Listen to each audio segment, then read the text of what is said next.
Mae Govannen, my Elven, Fae, and other kin family, I wanted to go ahead and do just a very short video today as an introduction and an explanation of where we're at as far as the channel Elven Awakenings is concerned and the gentle musings of an Elven Scholar. We, as a lot of you know, for about the past half year or so, we have been on the only Elven radio show in the world, and it was a wonderful experience, and I was very happy to do it. But a couple of weeks ago, I made the decision to go ahead and leave the radio station, and again, kudos and thanks to Heroes and Mortals Radio out of Portland, Oregon. It was a wonderful experience. I hope that you will go to their radio show and listen. It's a great station of an eclectic mix of new age and fantasy and sci-fi music. It was a great experience for me. I learned so much. Thank you to all of you at Heroes and Mortals Radio. I learned so much from you, and it was a wonderful experience, and I will take it forward with me and my ability to teach others. But it came time for me to leave. We wanted to have more freedom in content. There was only so much that they could do with the particular demographics they had, and we wanted to be careful and be able to talk to them as well. But there's a whole lot more that I would like to talk about.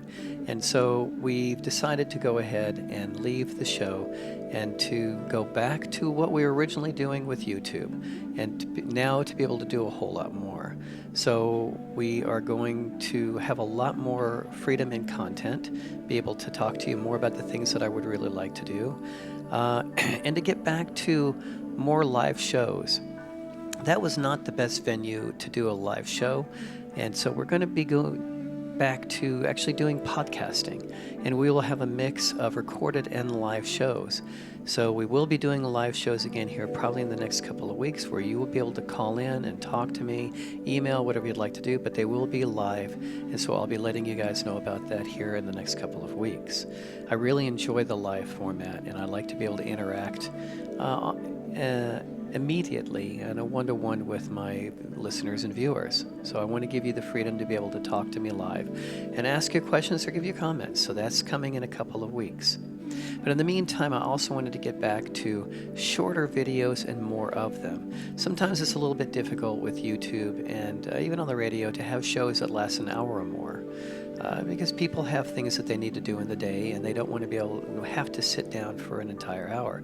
So I'd like to get back to doing a lot of shorter videos and more of them, to the point, and then move on. So, and that way I can address more of the questions that I've been receiving from my viewers. So thank you very much for those. So in light of that, the next show, I promised it on the last show that I said that we were going to be doing it next, and it will be. The next show will be on the a zoo-centric more point of view. In other words, looking at the world and through how is our love, elven love of animals and nature, but in this case, particularly animals, how does it shape our world? How do other animals shape our spiritual beliefs? So we're going to be talking about that on the next show. I'm really excited to talk about that, how the elves love the animals and how it shapes our spiritual concepts and our worldview. All right, and we're going to be doing a lot more shows on elven healing. I think that there's a great need for that, and this world needs it so desperately with everything that's going on. So I'm not going to be terribly politically correct. I'm going to say what I believe is the truth, and let's have some honest debates about it. But we will be doing a lot more shows on elven healing, how you can bring that into your life from not just a spiritual or emotional mental view, but a physical view, point of view, how you can heal yourself on all levels. So we're going to be talking about that a whole lot more as well. So as always, let me know what you're thinking, what shows you would like to see come up. We're going to be doing a lot more of them now, so let me know. You can contact me through the YouTube on the threads underneath each description, or you can, as always, contact me at radio@elvenscholar.org, ELVENSCHOLAR.org, Elven radio@elvenscholar.org. So please feel free to contact me there or through YouTube. Either way is great with me. And we'll still, like I said, still have the same phone numbers, and everything will be the same for you to be able to contact me live when we start doing those again. Okay, so that's pretty much it for now. I just wanted to kind of let you know. You also will notice some differences in formats. We have different intros and outros we're going to be experimenting with a lot. So I hope you enjoy it. And something I've never asked for before, so I'm going to go ahead and ask for it now.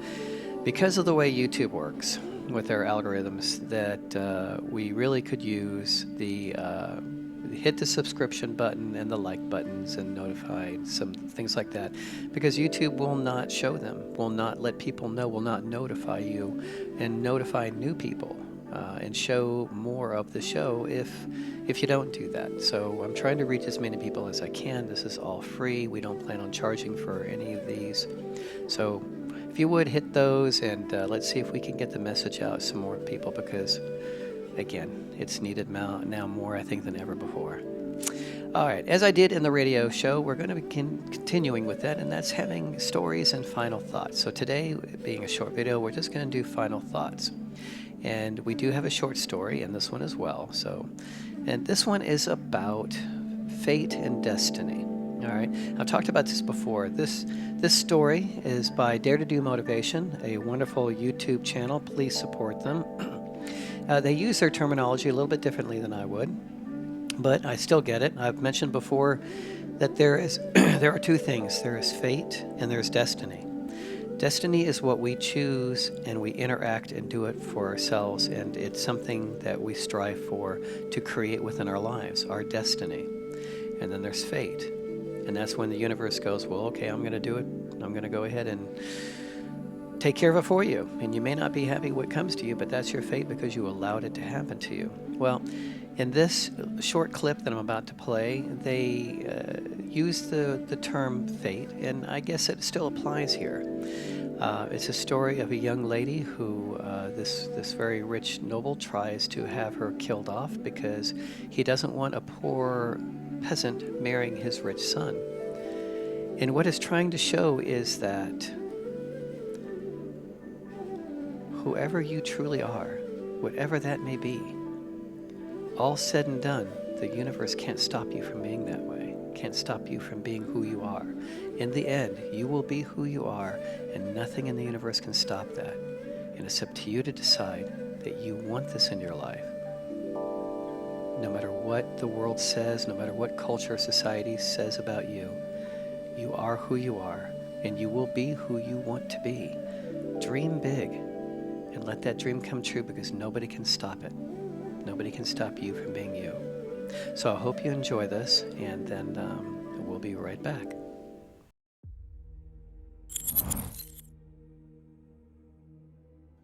Once upon a time, there was a mighty baron in the North County who was a great magician that knew everything that would come to pass. So one day, when his little boy was 4 years old, he looked into the book of fate to see what would happen to him. And to his dismay, he found that his son would wed a lowly maid that had just been born in a house under the shadow of York Minster. Now the baron knew the father of the little girl was very, very poor, and he had 5 children already.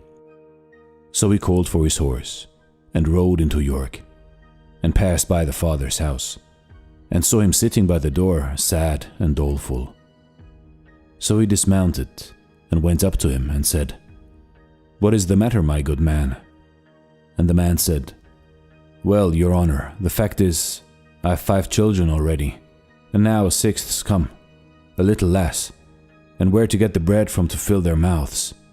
That's more than I can say." "Don't be downhearted, my man," said the baron. "If that's your trouble, I can help you. I'll take away the last little one, and you won't have to bother about her." "Thank you kindly, sir," said the man, and he went in and brought out the lass and gave her to the baron, who mounted his horse and rode away with her. And when he got by the bank of the river Ouse, he threw the little thing into the river and rode off into his castle. But the little lass didn't sink. Her clothes kept her up for a time, and she floated, till she was cast ashore just in front of a fisherman's hut.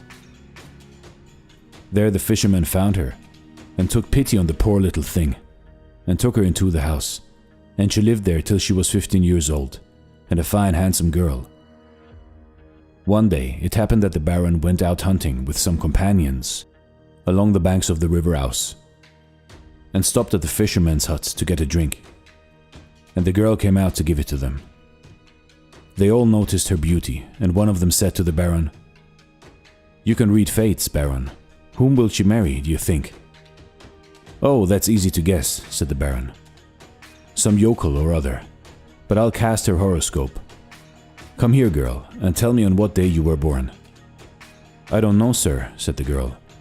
"I was picked up just here, after having been brought down by the river, about 15 years ago." Then the Baron knew who she was, and when they went away, he rode back and said to the girl, "Hark ye, girl, I will make your fortune. Take this letter to my brother in Scarborough, and you will be settled for life." And the girl took the letter and said she would go. Now this was what he had written in the letter. "Dear brother, take the bearer and put her to death immediately. Yours affectionately, Albert." So soon after the girl set out for Scarborough and slept for the night at a little inn. Now that very night, a band of robbers broke into the inn and searched the girl, who had no money and only the letter. So they opened this and read it, and thought it a shame. The captain of the robbers took a pen and paper and wrote his letter. "Dear brother, take the bearer and marry her to my son immediately. Yours affectionately, Albert." And then he gave it to the girl, bidding her begone. So she went to the Baron's brother at Scarborough, a noble knight, with whom the Baron's son was staying. When she gave the letter to his brother, he gave orders for the wedding to be prepared at once. And they were married that very day. Soon after, the Baron himself came to his brother's castle, and what was his surprise to find that the very thing he had plotted against had come to pass. But he was not to be put off that way, and he took out the girl for a walk, as he said, along the cliffs. And when he got her all alone, he took her by the arms and was going to throw her over. But she begged hard for her life. "I have not done anything," she said. "If you will only spare me, I will do whatever you wish. I will never see you or your son again till you desire it." Then the Baron took off his gold ring and threw it into the sea, saying, "Never let me see your face till you can show me that ring." And he let her go. The poor girl wandered on, till at last she came to a great noble's castle, and she asked to have some work given to her, and they made her the scullion girl of the castle, for she had been used to such work in the fisherman's hut. Now one day, who should she see coming up to the noble's house but the Baron and his brother and his son, her husband. She didn't know what to do, but thought they would not see her in the castle kitchen, so she went back to her work with a sigh, and set to cleaning a huge big fish that was to be boiled for their dinner. And as she was cleaning it, she saw something shine inside it, and what do you think she found? Why, there was the Baron's ring, the very one he had thrown over the cliff at Scarborough. She was right glad to see it, you might be sure. Then she cooked the fish as nicely as she could, and served it up. Well, when the fish came on the table, the guests liked it so well that they asked the noble who cooked it. He said he didn't know, but called to his servants. "Ho there, send up the cook that cooked that fine fish." So they went down to the kitchen and told the girl she was wanted in the hall. Then she washed and tidied herself and put the Baron's gold ring on her thumb and went up into the hall. When the banqueteers saw such a young and beautiful cook, they were surprised. But the Baron was in a tower of temper and started up as if he would do her some violence. So the girl went up to him, with her hand before her with the ring on it, and she put it down before him on the table. Then at last the Baron saw that no one could fight against fate, and he handed her to a seat and announced to all the company that this was his son's true wife. And he took her and his son home to his castle, and they all lived as happy as could be ever afterwards. This was Dare to Do Motivation, an English fairy tale. Thank you so much for watching, and stay blessed.